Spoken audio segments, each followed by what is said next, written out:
salon Livre, Justice et Droit a pour vocation de valoriser l'image du droit et de la justice auprès de tous les publics.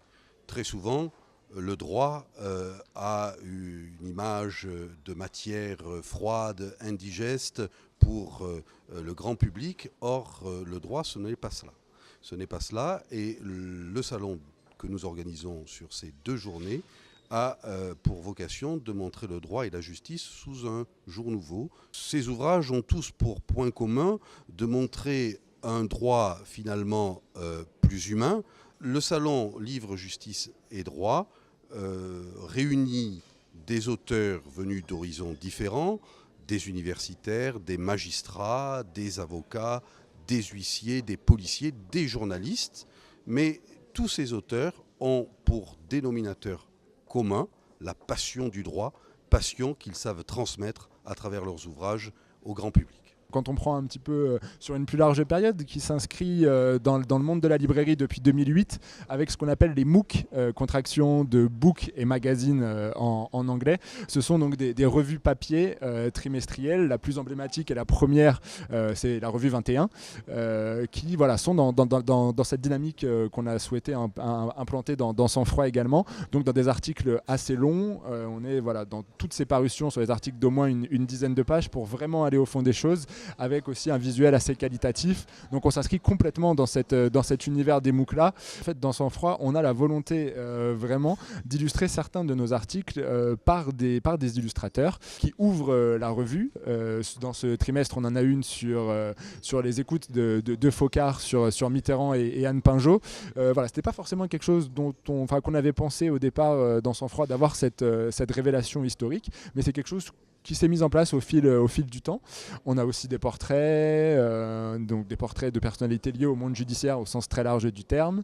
On a aussi donc des enquêtes et on a l'affaire qui a changé ma vie, donc où un protagoniste d'une affaire, célèbre ou non célèbre, parle justement de l'affaire emblématique qui a marqué sa carrière, sa vie au sens plus général. On essaye d'avoir des protagonistes qui n'ont pas ou peu parlé dans la presse pour justement avoir un éclairage nouveau.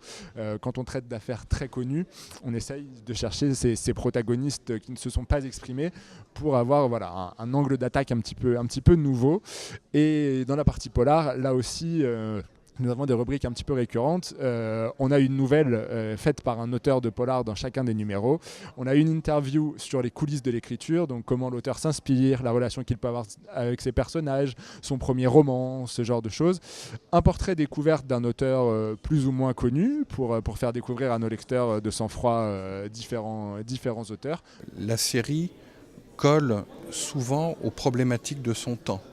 Par exemple, dans la première série Star Trek avec le capitaine Kirk, c'est à l'occasion de cette série que les scénaristes vont proposer le premier baiser interracial entre le capitaine Kirk et son officier des communications, le lieutenant Uhura, qui est noir.